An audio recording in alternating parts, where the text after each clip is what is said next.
اهلا وسهلا. أهلا وسهلا. اهلا وسهلا. ما تدي ما في نفسك. في نفسي وحدي. قصدي في نفسي تدي ولدي رامي. تعرف ولدي رامي؟ نعرف رامي الحرامي. في نفسي تدي لازم من هكذا حاليا يخرج يدخل الخارج. وضغط دينا من حال رامي وشادي وفادي. عادي هو لك شادي ورامي اخوتي الكبار. هذا رامي اخر العنقود الدلوع ولد الذي احبه حب الجمة، فلهذا اتي اي منحة اشخط له هذا اي منحة امنحه مما منحك. والله قد شخطنا اسماء الاوائل الى المساكن كامله وديناهن لإيال المسؤولين. عادي وانا ولدي ما له ابني رامي اتي له هكذا وذا قلت له المسؤول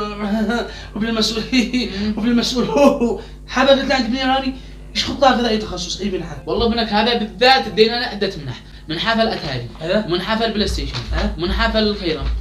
عاد باقي الزراقيف ما اديتش من حفل الزراقيف. والله عادوا مش موسمها. صح هذه مشكلة. صح ابني ما اديتش من حفل العربي. ابني هو ما شاء الله عارف العربي يجلس يقول لي واتس يور نيم از هذا فهذا. انا ندير من حفل عربي. ايوه انا نسفره. صح سفر اي دولة سفر. قد سفرنا كل الدول، الصين، امريكا، بريطانيا، اليابان، انا تشتي. صح بصير خليت عندك بدل ما تسافر. ايوه هذه البلاد ما هي ما عاد بلا بوركينا فاسو. فاسو افريقيا. بصير غير الفاسو هذا فاسو. تلا اي بلاد تلا خلف الانهار لا ببلاد جديده بس تاكد. ما عاد بلا الجبل الاسود. الاسود سود الله وجهك. تلا عادي اهم شيء انك تدي من انا شد عمق انت انا في وزارتي شدي لك يعني انا في وزاره اللبان ادي لك يعني تخصص اوظف لك اي واحد يقرب لك شيء واحد. ابن اخي ابن اخوك على طول و ابن اخو صاحب على طول انا اوظفه. هذا ابن اخوك وهذا ابن عمي وابن عمك ايه وبنت جيران انا وبنت ما اعرفش ابن المقوت. بنت المقود وبنت الصحن. خلص على طول هؤلاء على طول موظفين عندي في وزاره اللبان يشتغل بخور يجي. اهم شيء اتعاملوا وذا. البنت لازم منها في ايش تخصص في النقش والحنه يا ابو من الجانب. ايوه وخضار في الخضار. ايوه خلاص على طول سجل دحين من حال الولد رامي حرامي. ايوه الله يحفظك الله يكثر من امثالك. ايوه والبنت انا جاي لها خطوه انا جبت لها من حال النقش والخطاب والمناكير والكحول.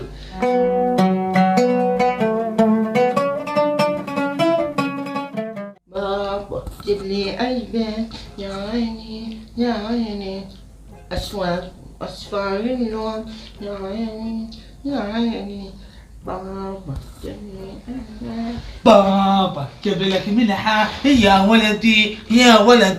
يا ما هو هذا يا بابا أسألك بالله فين جاتني؟ ياي انا محيكم يا ولدي يا ابني يا ادوقع رجال يا ابني يا ولدي يا ماي سان يا ولدي يا ادوقع رجال حديت لي هكذا يوم الشيء وانت رجال واصل فوق الايباد ولا الالعاب وحقك هذه الخضاعات والخلاعات يا ولدي. يعني أسألك بالله يا بابا فين جاتني وخربت علي اللعبة عشان تقول لي يا رجال. ايوه كلمة توقع في اسطل توقع في بطنك صح شيء توقع في بطنك. هيا امسك يا ولدي. ما هذه؟ هذه منحة. ما هو؟ منحة يا ما هذا يا بابا واصل منح أنا ضابح من روحي. الله أكبر يا ولد تحمد الله غيرك بيدور المنح هذا دواء كان داخلك 15 منحة. 15 ساعة حصلت في الكلى وأنت ولا رضيت تدرس ولا رضيت توقع رجال. الآن عتصيروا على أبايب أبوك. هذه المنحة 16. ما هذا يا بابا ما اللي جيتني ال 15 منحة الطب صيدلة أنا مشي. اسمع معك منحة بوجي ولا لا تجي؟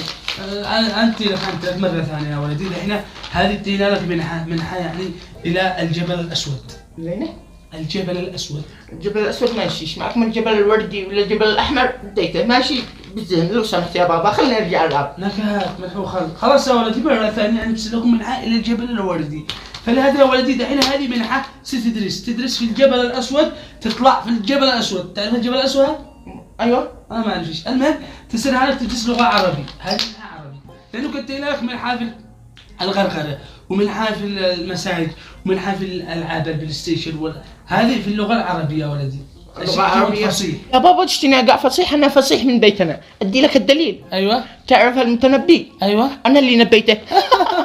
قرح أنا شو أقدر أبو ساعد تبغى اشتغل زبج رامي زبج.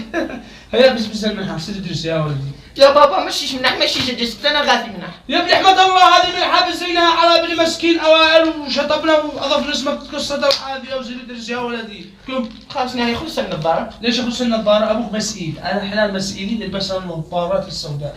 هي يا ولدي ما عليك من النظارة، سير جهز حقك هذا والطيارة. والله انك مسؤول امام الله. يا انا اصير اكلم ميمو وحيمو وسيمو، انت جهز الطيارة. يا تصيروا على تخضبوا صح؟ يلا سير يا ولدي. يلا مع السلامة يا بابا. الله يوفقك يا ولدي يا مسافر على البلاد قلبي وروحي.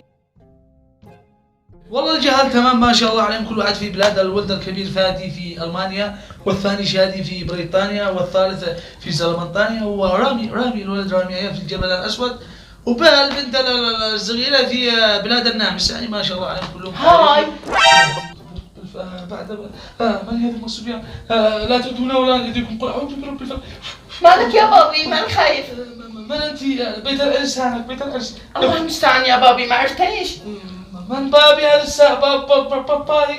هذه الصورة ما عرفتهاش؟ من قل الزغبة هذه؟ أنا ابنك رامي يا بابا. من؟ ابنك رامي. بغير حرامي، بغير مرجاني، أنت ابني رامي؟ أي والله المستعان لهذه الدرجة تغيرت، ما عرفتنيش؟ يا ولدي أنا رسلتك للخارج تدرس رامي، رجعت لي رانيا. بعد ما ماذا يا ولدي؟ هذا مفتاح الرزق، مفتاح ما ماذا يا ولدي؟ هذا مبلغ كان معي حبيبتي، شريت مفتاح قلبها وهربت. يا ولدي متأكد يا ولدي أنا رسلتك تدرس، مش تصبغ شعرك وتجيب مفتاح الدولاب. يا ولدي اتأكد، استحلفك بالله إنك ابني رامي. والله يا بابي إن أنا ابنك رامي، ما عرفتنيش. إلا من نخسك رامي يا ولدي. يا ولدي ما فعلت بروحك هكذا، صلي على رسول الله. والله يا بابي إنه لقد سوف نظامهم هكذا هو. وكيف فعلت باللغة يا ولدي؟ وبعدها يا ولدي ما هو هكذا مالك مخلص؟ هل صرت تتعلم اللغة ولا صرت تتليف؟ كان معك 4 حروف فرمتوين على فرمتك يا ولدي. لا والله يا بابي إنه هذا برضاتي. برضاتك يو؟ نعم. تيو بخاطرك يا ولدي. إلى أين سوف تذهب يا بابي؟ أسردت لك منحته أول شيء أفرمتك رجالك عربي من جديد، وبعدها أدي لك منحة حق رجالك توقع رجال خاطرك يا ولدي. ليش وهكذا ما عجبتك شو؟ أعوذ بالله هكذا شكلك زغبة خاطرك يا ولدي. لحظة ما هذا الدور يا خبز، الله يسامحك على هذا الدور. تخيل وانت عايش هكذا سمعها ولاك يا اي قسما بالله أصير انتحر ولا العيشة هذه. أسألك بالله كيف يستحملون نفسهم هكذا؟ والله ما علي عنها، هي تسمع ده مفتاح غير لا تسمع بنادم. والله المفتاح البيت خاطرك. يلا من هانيو. المهم يا حبايب في هذا الفيديو حاولنا إيصال لكم فكرة ولو بالشيء البسيط على كمية الفساد الذي بنعيشه. تخيلوا يا جماعة الخير لو ما يجي مسؤول يرسل ابن الله الهند ولا لا بريطانيا عمد يدرس لغة عربي على أساس ابنه ولد برتغالي مدري أرجنتيني، يعني ما بيسمع اللغة من قبل فصار يعرب ابنه في الخارج. حسبنا الله ونعم الوكيل. وأبناء المساكين الأوائل والناس المتفوقين بيشتغلوا واحد شاقي واحد مبلط واحد مليس، الشغل مش عيب، ولكن كمية الظلم. هؤلاء المنح هي لأبناء الناس المساكين، للناس المتفوقين، للناس الناجحين. لا لكن ابن المسؤول يعني قد ما الزلط والمنصب وكل شيء ويصير يقاسمك على منحة، على مساعدة، على من بتلعبوا، على من بتضحكوا. إلى أين وصلنا؟ إلى أين وصلت بلادنا في هذا الفساد؟ حسبنا الله ونعم الوكيل. المهم في نهاية الفيديو حبايب قلبي إذا أعجبكم الفيديو فعلتوا لايك وشاركتوا الفيديو، ونلتقي في فيديو جديد.